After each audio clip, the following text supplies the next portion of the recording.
Olá, pessoal. Vamos dar continuidade à leitura desse livro, Ele Ama para Sempre, a mensagem do Velho Testamento, do Thomas, publicado pela editora Vida Cristã. Hoje a gente vai dar início ao capítulo 10, que vai falar sobre um pastor para o seu povo. E diz o seguinte: Salmos 78, de 70 a 72, diz o seguinte, abre aspas. Também escolheu a Davi, seu servo, e o tornou dos redis das ovelhas. Tirou-o do cuidado das ovelhas e suas crias, para ser pastor de Jacó, seu povo, e de Israel, sua herança. E ele os apacentou consoante e a integridade do seu coração, e os dirigiu com mãos precavidas. Fecha aspas. Deus sempre amou as mulheres e homens que responderam às suas ofertas. O Velho Testamento destaca Davi como alguém especial entre os inúmeros fiéis a Deus. Por que ele escolheu Davi?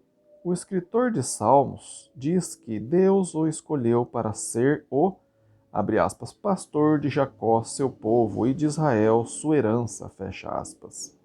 Deus revela seus planos em suas promessas. Ele prometeu a Noé que jamais destruiria de novo a terra por meio de um dilúvio. Prometeu a Abraão que através dele, os seus descendentes, ele continuaria a enviar ao homem as suas boas dádivas. Os descendentes de Abraão se tornariam um povo poderoso, vindo a ser uma luz para as outras nações. Através dessa nação, Javé daria continuidade à sua obra de abençoar o homem feito à sua imagem. Mas a nação de Deus teve problema. Ela foi perseguida por inimigos. Algumas vezes ela ignorava os caminhos de Deus. Faltou-lhe também, por vez, uma liderança que obedecesse a Javé. Deus escolheu então a Davi para ocupar-se de seus interesses cheios de amor junto a seu povo. Ele escolheu Davi como pastor de seu povo, a fim de guiá-lo nos caminhos devidos. A promessa feita a Davi tinha ramificações de longo alcance. Nessa promessa, Javé anunciou uma linha de liderança que seria permanente. Como isso é possível?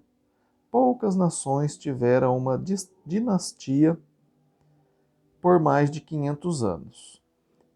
Como Deus poderia então prometer a Davi que seus descendentes reinariam para sempre? Subtítulo: O chamado de Davi. Vamos examinar os eventos que levaram à escolha de Davi.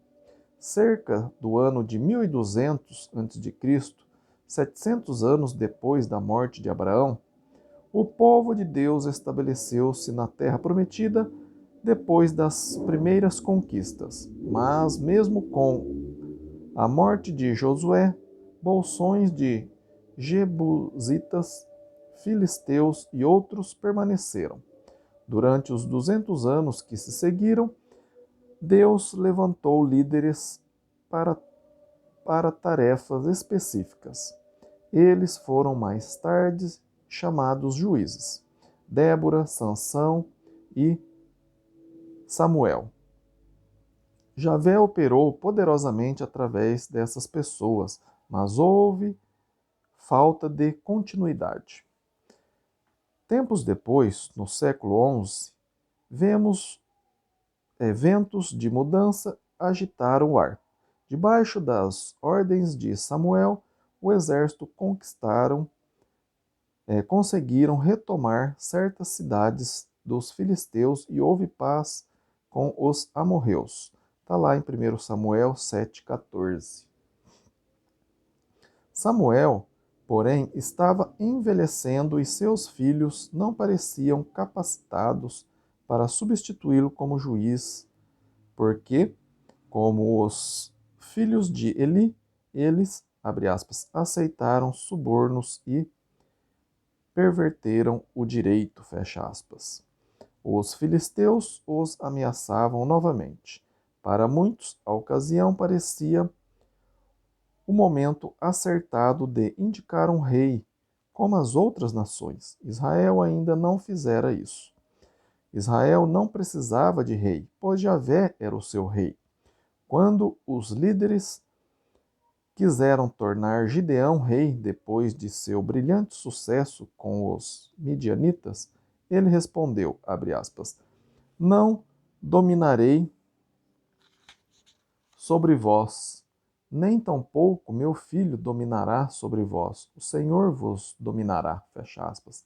Está lá em Juízes 8:23. Samuel já era agora muito velho e os líderes achavam que estava na hora adequada. 1 Samuel 8, de 4 a 5. Samuel desagradou-se muitíssimo. Ele, sem dúvida, considerou a exigência como um reflexo sobre a obra de sua vida. Mas Javé disse a Samuel que aceitasse o pedido do povo, e ele ungiu então Saul, da tribo de Benjamim, como rei de Israel. Está lá em 1 Samuel 10:1. Saul tornou-se, assim, o ungido de Deus.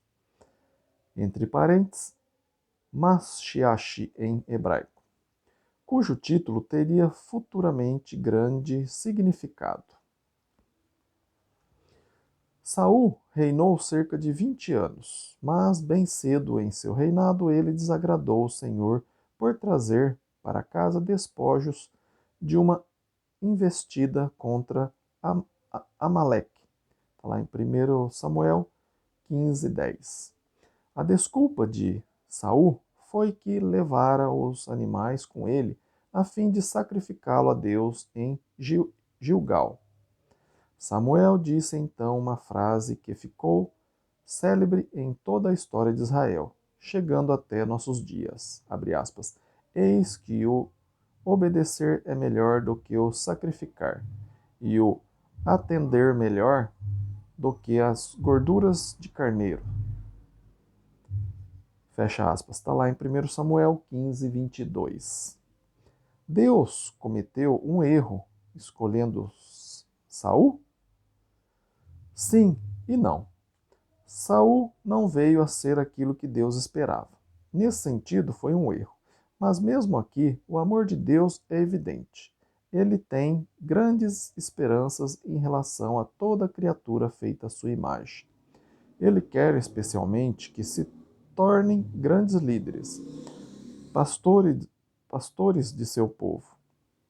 As esperanças divinas são malogradas quando os líderes, em perspectiva, recusam-se a obedecer ao Senhor. Deus quer obediência e a encoraja, mas sem força o indivíduo. Saul veio a ser um falso pastor. Samuel teve então de ungir um novo rei.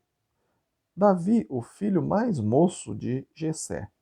Davi tinha experiência como pastor. Ele passava os dias cuidando das ovelhas do pai. Está lá em 1 Samuel 16:11. Passaram-se, entretanto, alguns anos antes de Davi ter acesso ao trono. Saul considerou-o como uma ameaça pessoal e procurou matá-lo. Davi reuniu um grupo de guerreiros e ficou vivendo entre os filisteus.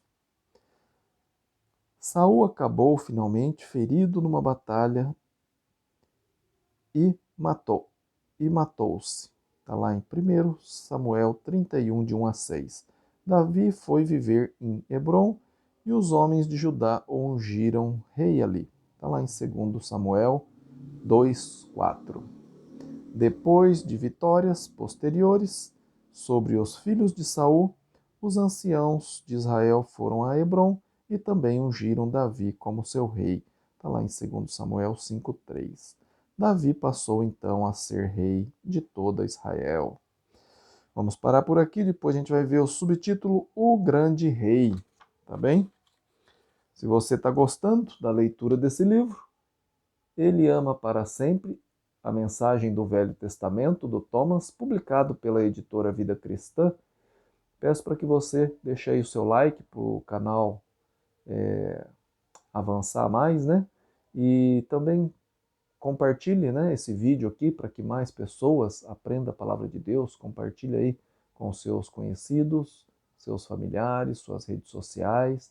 Peçam para eles se inscreverem no canal e acionar o sininho aí, né, para que quando eu fizer o próximo vídeo, todos vocês sejam avisados, tá bem? E se ficou alguma dúvida do que eu li aí, eu peço para que vocês inscrevam para mim, para que eu possa tirar a sua dúvida. Tá aí o meu e-mail na descrição do vídeo, ronaldozm@gmail.com. Teria o maior prazer de tirar a sua dúvida ou tirar alguma outra dúvida da Bíblia, né, que você tenha. Teria o maior prazer de sentar com você e estudar a Bíblia, tá bem? E se você mora longe, a gente pode fazer isso também por videochamada, tá bom? Agradeço aí o tempo que você tem investido em aprender a palavra de Deus. Fiquem com Deus e até o próximo vídeo. Amém?